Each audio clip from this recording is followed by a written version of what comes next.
And we're live. Pryor coming at you through his room with powerful Rowlands. Lewis, how are you? I'm all good, man. In my new apartment, just looking out over the beautiful view at the moment. All good, all good. Handsome as usual. Look at that perfect hair. That's it. Been working today at the office, so you got to look good. Anyway, you got to look good every day. Look good, feel good. Have you ever considered a career in modeling, Lewis?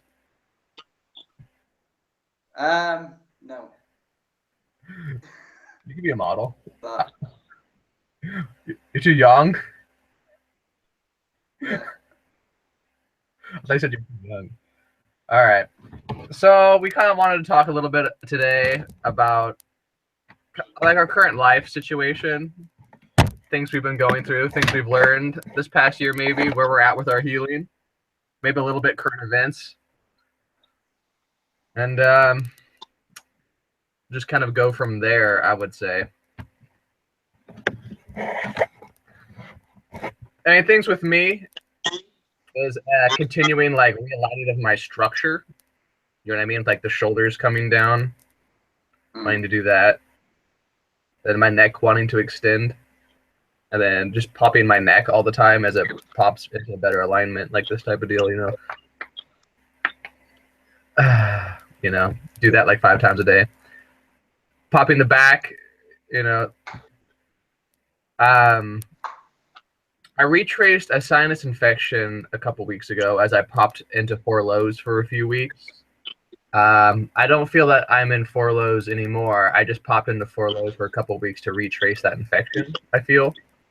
So I'm actually gonna call Larry up Friday and see what program he wants me on now, because I'm probably just in a slow oxidizer program. So like I took 1 megapan this morning and I feel fine. So I think I'm in slow oxidation probably. Hard to say anything else about the patterns and whatnot. So I think that's the case with me. Just continuing to eliminate copper. I've been dumping copper for like 2.5 years now, which is kind of a mind trip. Like significant amounts of copper, not like a little bit of copper on the test, like significant amounts of copper for like 2.5 years. You know what I mean? So we'll see on this next test. I wouldn't be surprised if I was dumping copper as I come out of 4 lows. And it tends to coincide with me as I eliminate another layer of infection, like in my head area and things like that. So that's kind of going on. The business continues to grow. Me and Lewis, as you know, run this YouTube channel, so things are going good on that front.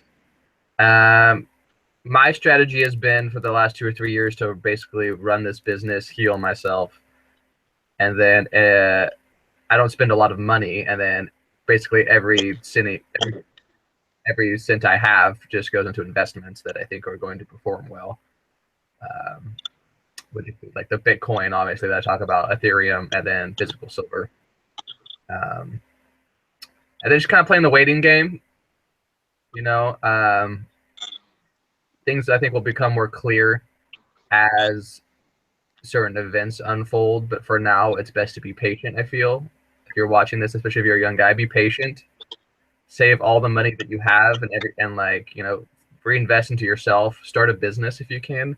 Save every penny you have, and then protect your wealth with things that will survive the financial flip that's coming. When do you think the financial flip's going to come? When do I think it's going to come? I can see it starting this summer. I think I might build steam in September or like late August, September. But it's hard to say. I mean, people have been predicting it for many years. And we know it has to happen because it does have to happen. It's math. Like the nations cannot repay the debt. The derivatives cannot be repaid. And so it does have to happen. It's hard to say how much longer they can keep the game going. You know what I mean? So it's important to realize that. So it's important to practice patience. But I think Donald Trump understands that it has to happen, and he can't have it happen in his 3rd or 4th year. because if it happens in his third or fourth year, then it gets blamed on him, and he has no time to and then he doesn't get reelected. So I think he understands that the sooner it happens, the better it is for him, actually, because then he can rebuild and he can play the politics game where he can point to the fact that it's been building for many, many decades and it's not really his fault, and he can just focus on rebuilding. You know what I mean? To me, Donald Trump's greatest legacy will be his reaction to the financial markets. What he will do. Will he hyperinflate or will he default? That will be his legacy. You know what I mean? I think that he will default. He knows the debt markets. He's gone through bankruptcy several times in his business because he knows how to play the bankruptcy game. And so I think he will declare bankruptcy. The United States of America will declare bankruptcy. The debt will be void. And then there is some evidence that I've learned about that point to the possible creation of a gold-backed currency through the post office system. And that the good guys in the deep state will release a gold-backed currency using the American post office system to have people redeem their dollars for a new gold-backed currency. I do believe the U.S. government has a lot more gold than they say they do, hidden away, and both in mines and stored in vaults. And I think there's just a lot more gold in circulation than people realize in general. So a gold-backed currency is very feasible. It will still be a chaotic time. It'll be crazy, you know what I mean? But I think that's probably the plan, if I had to guess. What is a crash like August, September, and then I think that he will default and hopefully institute a new gold-backed currency. And that's honestly the best we can hope for. You know, that's much better than hyperinflation. That's hyperinflation. If you just if you look at what's happening in Venezuela, hyperinflation is hell on earth.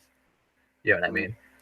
Defaulting and going to a gold-backed currency will be difficult, and we'll be suffering, but it won't be hell on earth. You know what I mean? We'll see what happens. Yeah, but and then I think Bitcoin will be an important part of the transition. People aren't going to. I don't think people are really going to go back to bartering with gold and silver. It's not. I don't know. It's just not very feasible in today's world with how interconnected everything is and how everyone's on their smartphones. People aren't. I don't know. Like you'd have to teach everyone how to use, and you can't lug around gold and silver. It's just like Bitcoin just solves all those problems because you can keep it on your smartphone, and like the young people will just adapt it very quickly. You know what I mean? Ethereum as well. But really, any asset will be on the blockchain. I mean, you can still have assets, but they'll just be held on the blockchain, and then you can access it on your computer device using cryptography. You know what I mean? But it's a very exciting time. You have to realize that there's nothing like it that's ever existed to replace. Usually what happens in human society is the banks collapse, and then they hyperinflate, then it's hell on earth for a while, and then there's violent revolution where they hang the politicians in the streets, and there's a civil war, and then they go back to sound money. You know what I mean? But this time around, people can just hop onto Bitcoin anytime they choose. It's all a personal choice. Anytime you want to, you can just download a Bitcoin wallet on your cell phone, and you can just be like, oh, well, the dollar's going away. Like, well, I don't really have a choice. Let's try this out. Right? And that's never existed before in human history. So it's very, very interesting. Very interesting time. You know what I mean? Bitcoin's gone up by about 400, 500 pounds, about $700 in the past month there. Yeah. I think Bitcoin and Ethereum have like spiritual purpose on planet Earth to help the transition. You know what I mean? Yeah, there's a new evolution. It's the new millennium. This is the new millennium, whereby people, the old ways are not working anymore. Right. This is the new millennium. This is the new evolution, and whereby, in the past, people wasn't really living from the heart. It was more of a survival kind of thing. And there was a lot of polarity between yin and yang, very yin, very yang. But now, in the new millennium, it's all about learning to live from the heart. This is the new evolution. People in the past couldn't do it very well. People in the Bible certainly couldn't do it very well. That's why there's a lot of violence involved, because that's what was needed back then, because we wasn't evolved enough. Now with the new millennium, people are starting to live from the heart. And when people live from the heart, they no longer listen to their employers too much. They no longer listen to you know, icons, etc., etc. What they're doing is they're bringing all that back in, and they're starting to learn to listen to the heart and follow the heart. And this is a big new movement that's coming forward now. Why YouTube, for example, has become so popular. This is why cryptocurrencies are starting to become more popular, because it's getting rid of all the lies and the nonsense, because the vibration of the earth at the moment is to such an extent that all these false ideas and false ways of thinking and being are just not working anymore. And the soul is starting to rule the party rather than the ego, which used to be the case a few years ago. So it's very exciting times. The problem that we're facing is that we are rapidly evolving at such a speed that in order to stay focused in such a hyper stimulated world is a little bit tricky, but nonetheless exciting. But again, the whole idea of following the heart, if you can get in touch with that aspect of yourself, it will lead you down the right path. But yeah, really fascinating. We're definitely coming to what people call a singularity. It's definitely coming up pretty soon.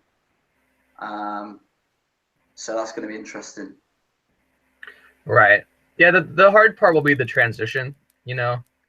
I think in several years' time, life will be easier once again.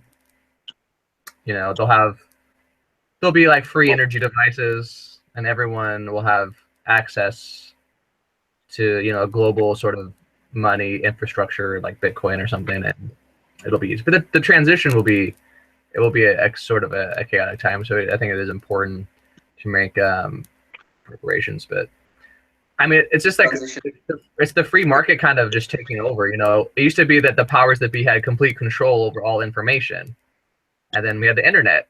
And now the internet represents information to everyone on planet Earth instantly. And then now, with the next evolution of the freeing of humanity will be the market has basically created its own currency. The internet created its own currency called Bitcoin, which is a manifestation of the market coming up with a solution. You know what I mean? To solve the money problem for Earth, like the internet solved the information problem for Earth. You know what I mean? So yeah, very exciting times. It seems to be a decentralized aspect to all of this stuff, whereby there's no longer a middleman scraping off a bit of the cheese. You know, everything's just going to be direct using these decentralized kind of blockchain methods.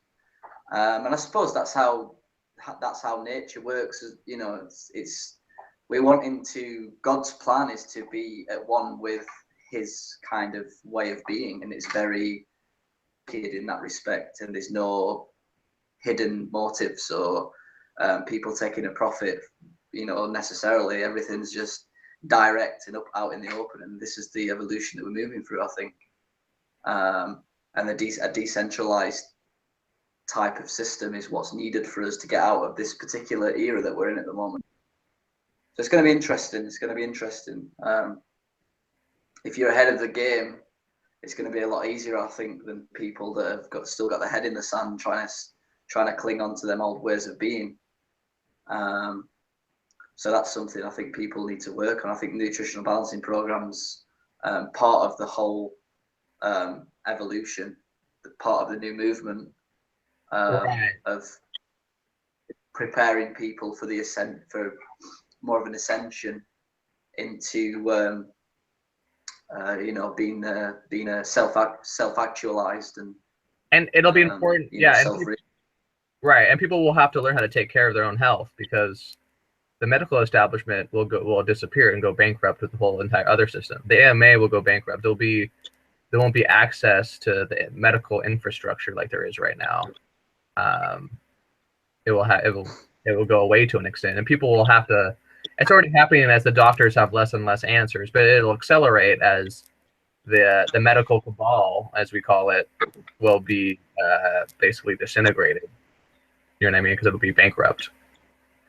And so people will be forced to find answers to their own health, and they'll be forced to take care of their own health, which for many people is scary, and people, but it is necessary for a learning process for people, because it's important that they learn to take care of themselves. You know what I mean?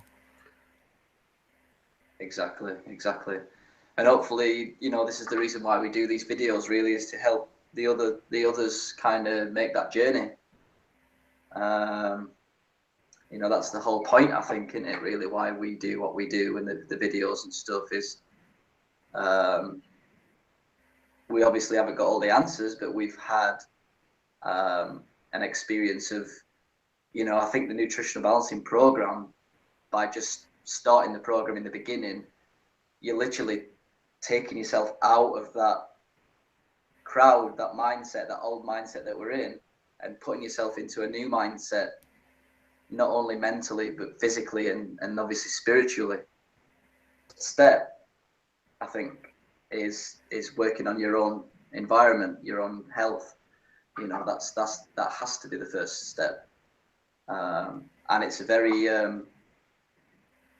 it's a difficult step, I think, for a lot of people, because because we're at an end of an era. The reason why we're making a transition on a world level is because this era has literally got to the end of its tether. It's so toxic and negative, and it's just clearly not working. You know, it's a little bit like, I suppose it's a little bit like a caterpillar just about to die. Well, not die, just about to cocoon itself in a shell. And I suppose the nutritional balancing program is a little bit like the shell of the caterpillar's cocoon. And then it's going to be some hard times, but positive stresses, and then eventually, you know, the caterpillar will kind of come out and become a butterfly, which I think is probably a good analogy for what's happening at the moment. Yeah, I think positive stresses, I agree with that. Positive stresses is an important theme in this next year or two. It's going to be positive stresses for people. You know, you have to realize, like, you know, most people don't have any idea how to take care of their own health. Most people have no idea where their money comes from, or they don't have any idea about it. And they'll be forced to learn, which will be a positive stress, even though it won't feel very good in the beginning. You know what I mean? I mean, you either move forward with positive stresses, or you move backwards with going to death. That's the choice that we have. We either go downwards and die, or we grow spiritually, and you know, we grow spiritually and through self-development.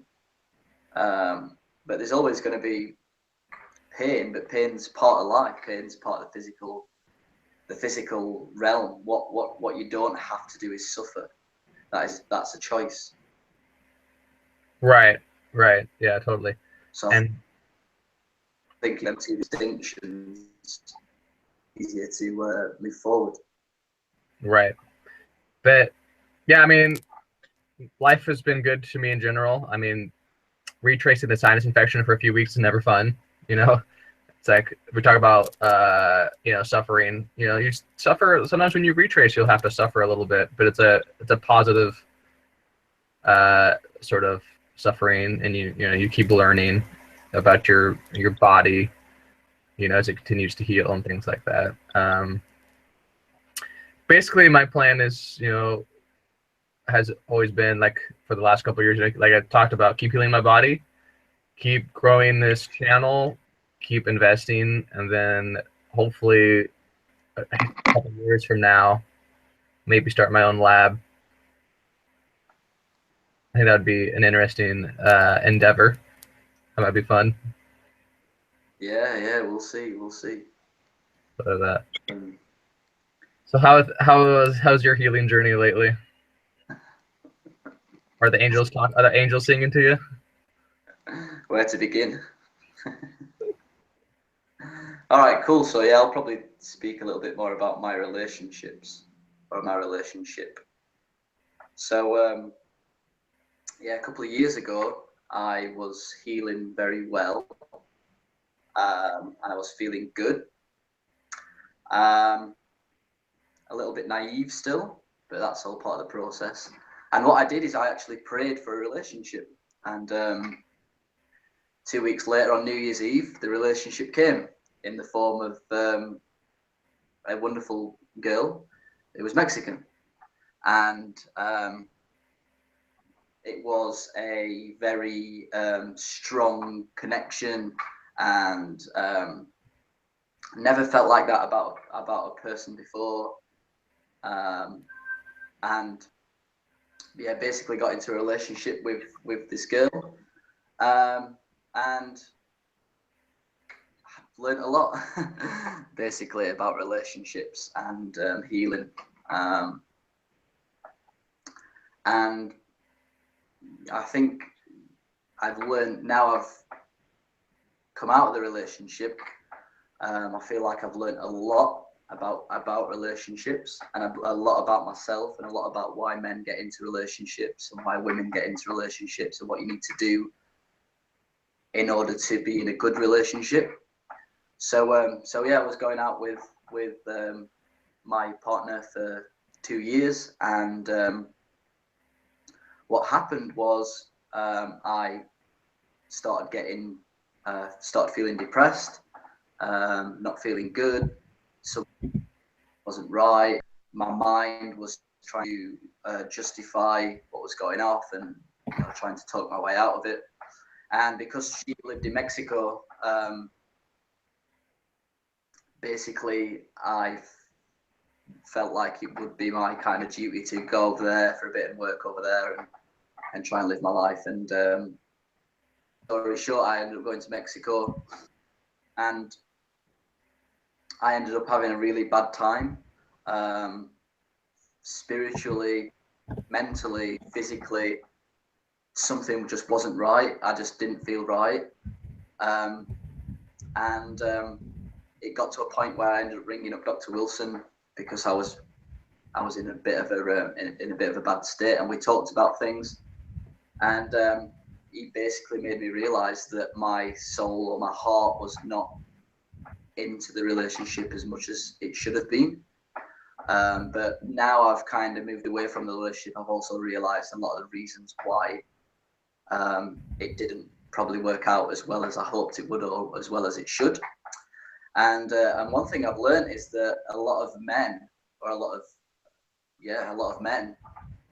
what happens is that men seem to need love more than women. That's one thing I've learned by doing some research.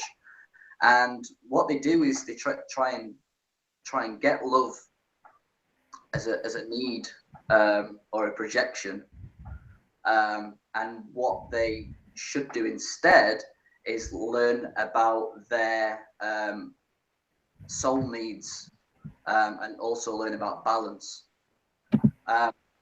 One thing that makes a fulfilled is when they are very themselves in terms of self-love, self-respect, groundedness. Now, anyone that's not got self-love or self-respect or groundedness, they try and get it from somebody else. And what happens is they go into relationships. It's new, it's good for a few months, and then after a while, your own issues get brought up, her own issues get brought up, and you feel unfulfilled, basically. And then obviously the relationship breaks down.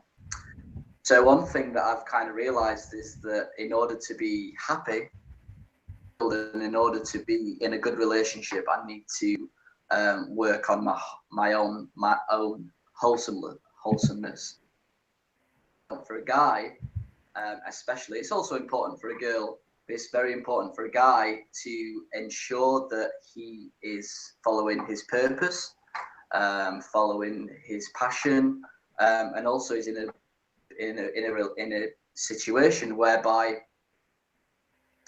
he's a good income, where he feels like he's giving to the world and doing something good for humanity. He also needs to be in a position where he loves himself from within, So loving yourself from within means that you balance out your life in various different ways. So you have wholesome friends, you have wholesome activities, you have good quality rest, yourself, and you're also following a good passion, a good purpose. And what happens is when a man tends to do that, they become a strong man, and a well-balanced man and a well-rounded man. And they are going in a direction that's very meaningful and purposeful. Now, when you're in that position, you can go into a relationship with your hands open like this, rather than before where you're trying to take things in, which never works. So yeah, I finished with my ex-partner maybe a month and a half back now. And I feel better physically, but obviously now I've got all this. Now I've opened my heart. I'm not living from my head.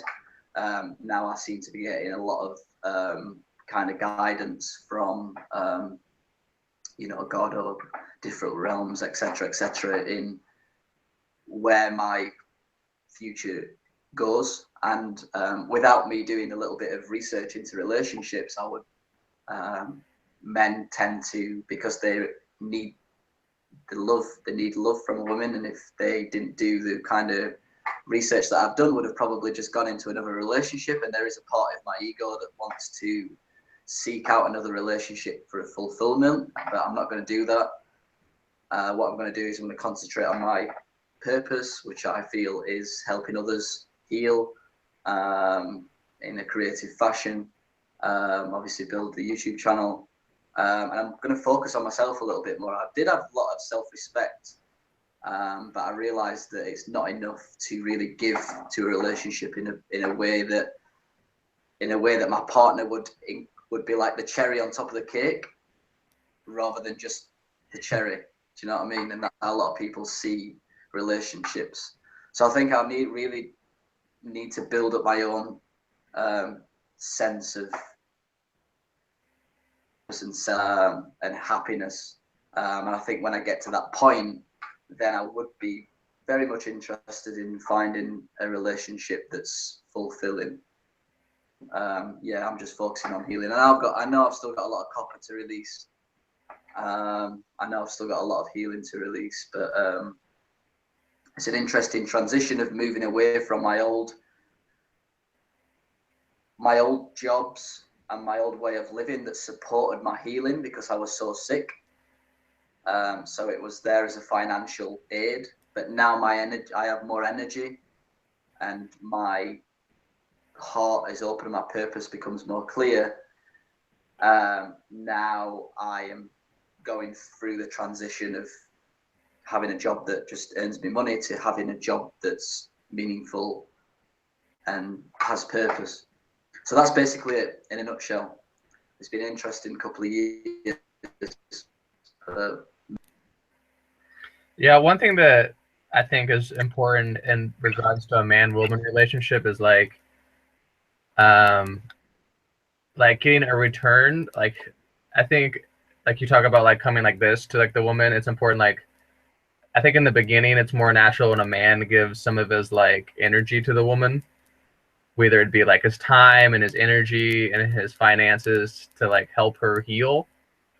But then it's to be expected that he gets a return on his investment later on in his life, so that she can help heal him at deeper levels and be his life partner to give him comfort.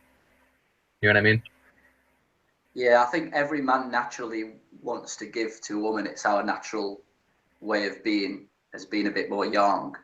I think the issue comes is when you that will always happen probably in the beginning of a relationship, whether you feel fulfilled from within or not. It's when you actually get past the newness stage into a stage where it's more serious, that the facades have come down a little bit, she knows you, you know her, then it's important for you to have a well-balanced life away from your partner in order for you to keep giving. I think a lot of men get to that stage and they put so much focus on their partner as to get their own they get their own sense of self-worth and self-love, that when the newness disappears and all the issues come up that happens in relationships, they become overwhelmed because they haven't got that grounded stability, you know, where they can go off to work, where they can go off to the cave, you know, where they can go out with good quality friends that they've established when that time comes up. So I think that's really important that I hadn't really established for myself. And obviously the reason why I felt so incredibly bad is because I went over to Mexico, and my natural, one of the way a man's really happy, and one of the way that you are happy in relationships is when a man feels stable in his job. I mean, that's a very important thing for a man, is to be able to provide.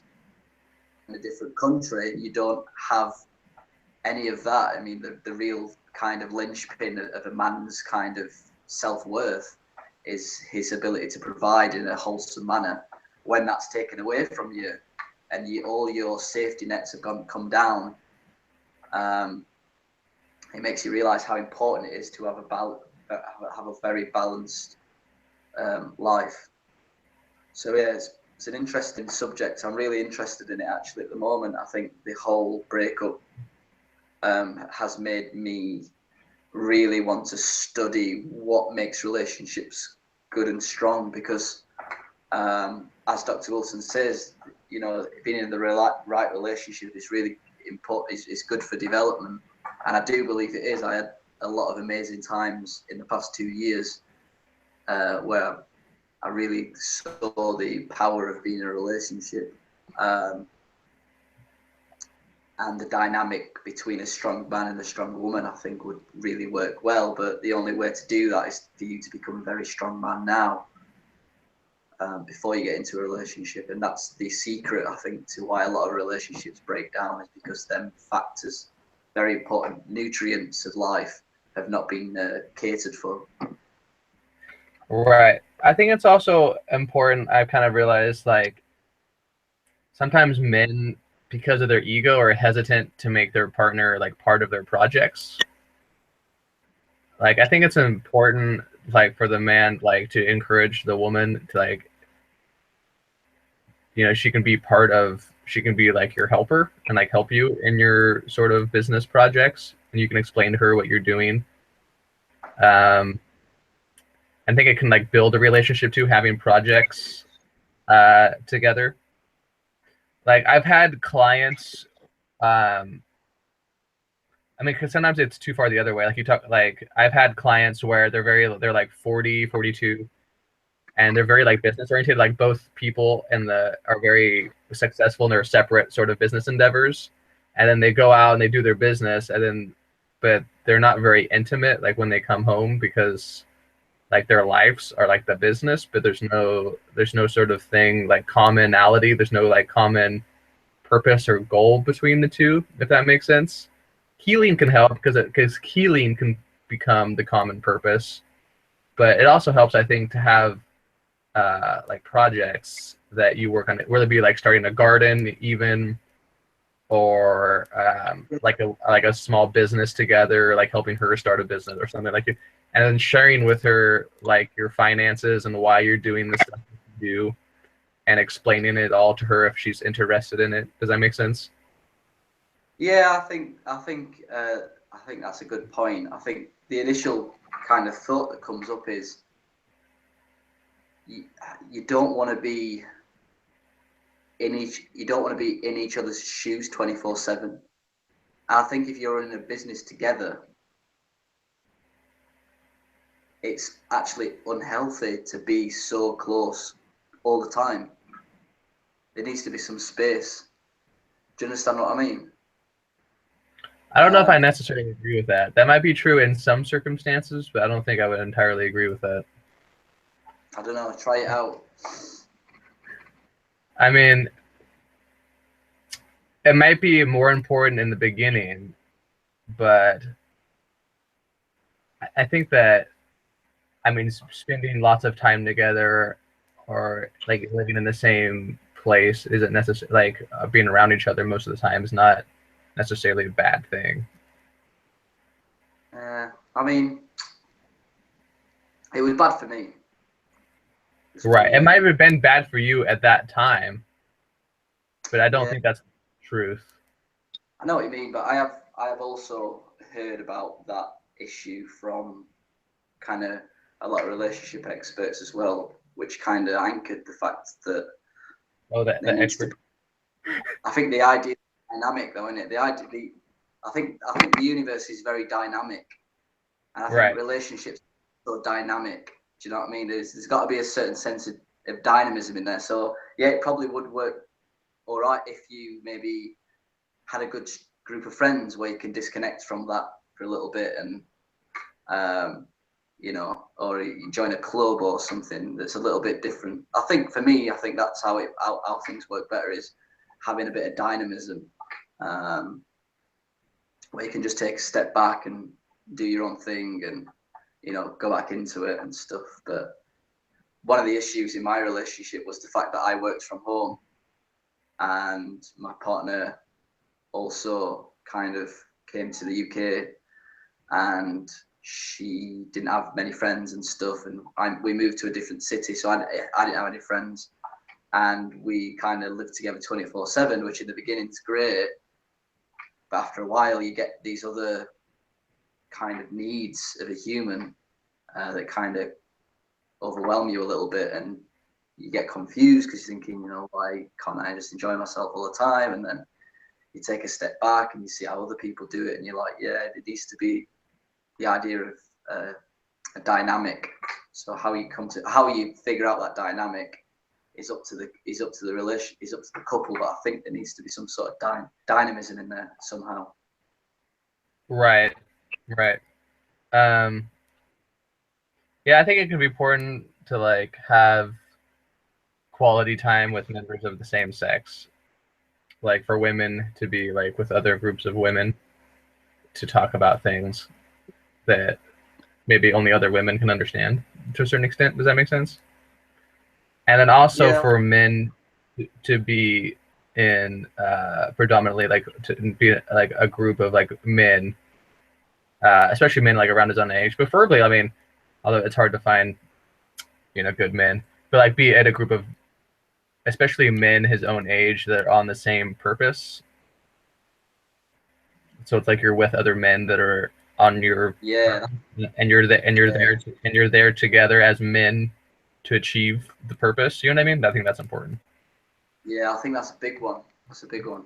I think that's something that's been coming up for me recently. Is you know, I don't want this to sound like an airy fairy thing, but I can't think of another way to say it. But I do believe that I am a light worker. I've come here. One of my mission is to heal myself, and then to use that knowledge to heal other people. Now, when you're in that position, you're not necessarily thinking like the majority of the population or the people around you. So there can be a big feeling of isolation. And one of the ways to combat that feeling is to try and surround yourself by people that are on the same path as you are. And it does really help. You know, one of my friends who's on a nutritional balancing program lives in Sheffield. I've met a few other friends, and they're all on the same wavelength and the same path. And when you get that soul connection with people, there's no awkwardness, there's no trying to find things to say. It's just feel completely compatible. And I do believe it is part of this evolution. People don't realize the importance of relationships. I'm not just talking about relationships with women, relationships with souls. So important, the relationships you have with souls is learning to realize that you are a soul, and at the end of the day, God wants us to love each other on a soul level. So if you're sat in front of Facebook all day, like many of us used to do, or still do, you're not connecting to anyone on a soul level. But the reason why Facebook's so popular is because it's in our human nature, it's in our soul nature to want to connect with other people. But you can't connect with people through a computer. And one thing that's very important for people to realize is that we have all this technology, and we idolize technology, and we idolize iPhones and computers and TVs, etc. But our own human body is by far the most complex thing ever created that we know of, ever created. You know, that one-on-one human personal relationships where you can sense the tone, the emotion, the love, the connection, the touch, the smell, the sound. These are all things that we need, that feeds us at a soul level. And sitting in front of Facebook, trying to get that connection, sitting in front of the TV, trying to get that connection, doesn't work. And this is why we have huge amounts of depression these days, huge amounts of suicidal rates in men, because we're swapping out what nature intended is these honest human interactions, not only with humans, but with plants and animals, food, do you know what I mean? They're all part of the same system. And as soon as we disconnect ourselves from that, we disconnect ourselves from the cosmos, from ourselves, and then we get all these physical, spiritual, mental problems. And I think it's a big thing, relationships with all souls, so important. Right. And it's a balance, just like anything. Sometimes, lots of people's energies is somewhat negative, so you can't, especially in the beginning, it's important not to expend yourself too much. Yeah, I mean, in the I don't know. I think if you feel, what's that? In the beginning, for sure. I think I did it. I spoke about it in the previous video I did on loneliness, whereby, I mean, for me now I've got a lot of energy back. The needs of mine 5 years ago was just to heal. I didn't care about other people, you know. But as you heal and the energy and my energy returns, like new, more truthful, honest needs have took a like front screen. And needs of wanting to have connections with people and things that are very meaningful and caring and kind and stuff. You know, you obviously don't just have relationships with anyone, because wouldn't be very wise. But it's been interesting for me, because I didn't really care about having many relationships because I was feeling so sick. But now, all of a sudden, I do care a lot. So that's been an interesting process. Right. Yeah, it's all a learning process. And you go through phases, I think, of wanting more solitude compared to more social interaction at different times. You know what I mean? That's it. I go through. You've got to keep. I go through phases. Yeah, you've got to keep your heart open. That's the most important thing, because that's like your compass. You know what I mean? Whenever you're not feeling right, you need to ask yourself in your heart, what's the issue?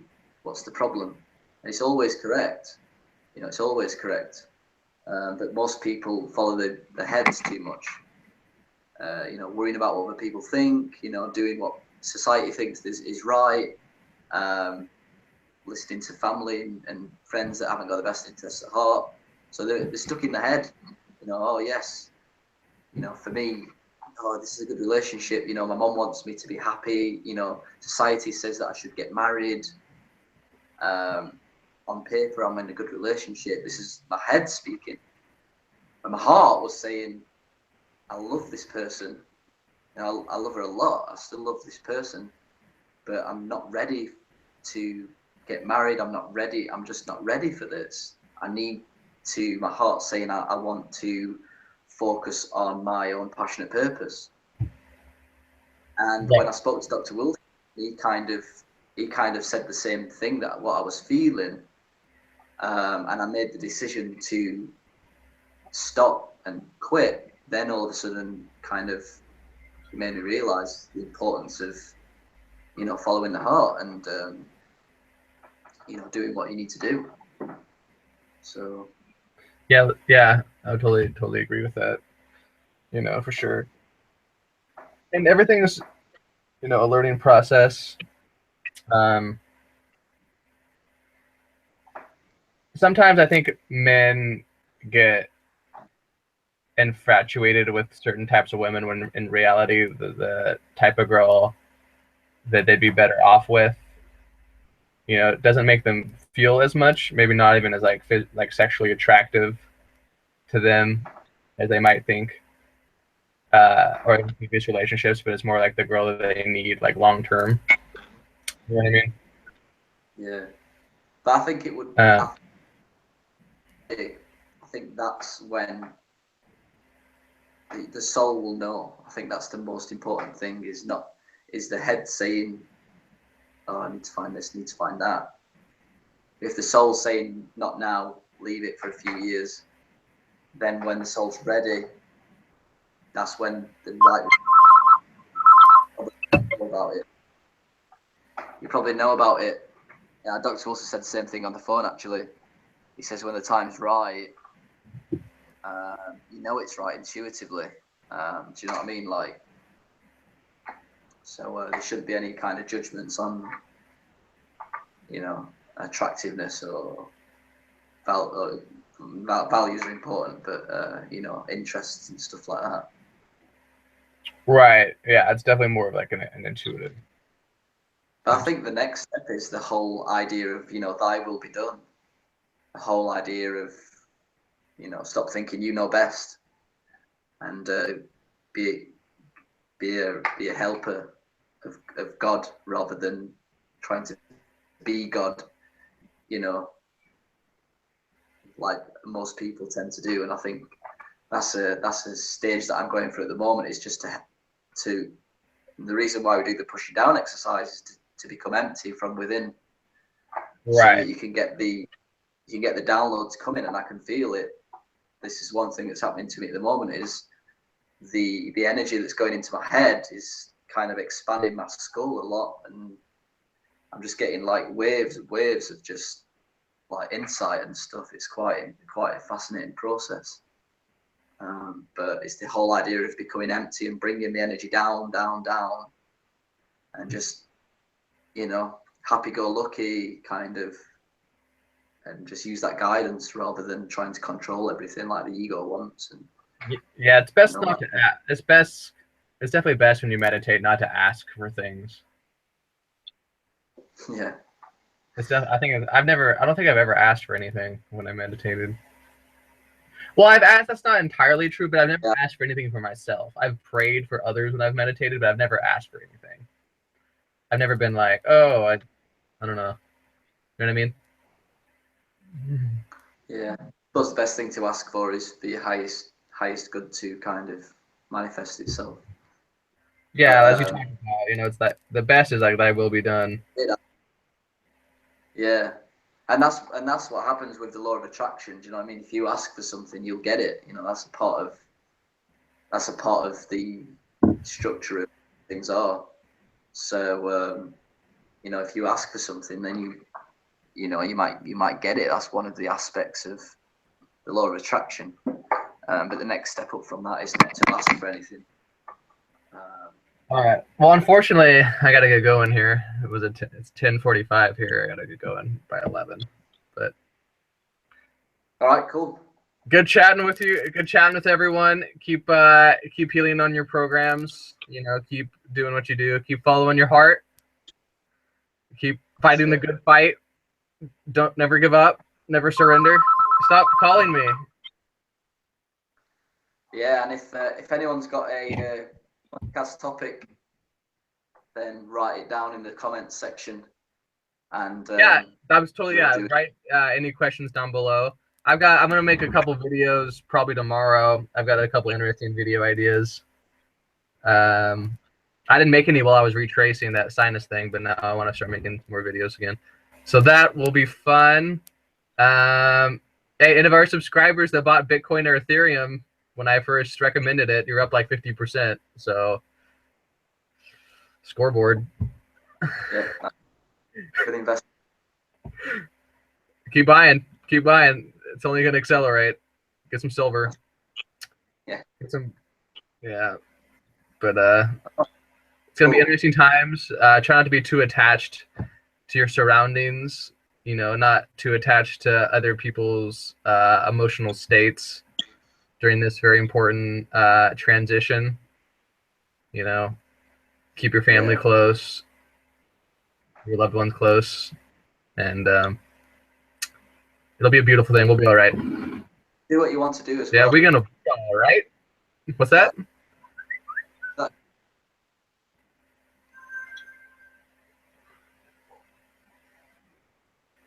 Apparently, everyone's calling me at the same time.